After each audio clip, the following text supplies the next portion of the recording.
Morgan, your thoughts?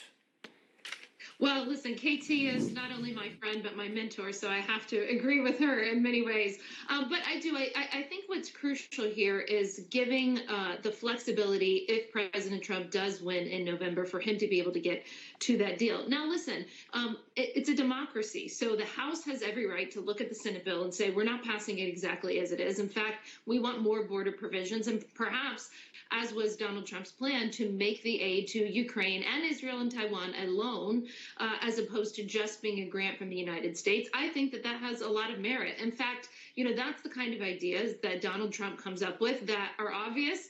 There's many historical examples. Lend-Lease in American history, also the South Koreans after their war, we had them pay some of their economic aid back to us as well. So there's plenty of historical precedents for this. It's just not something that we have asked our friends and allies to do in a long time. But as we all know, Donald Trump cares a lot about burden sharing. And so that's why he's saying, listen, if you want to take care of your own country, if you want to defend your people, which we think the Ukrainians are clearly willing to do. I've been there. I'm sure KT has been there. They're willing to fight to the last man, woman, and child.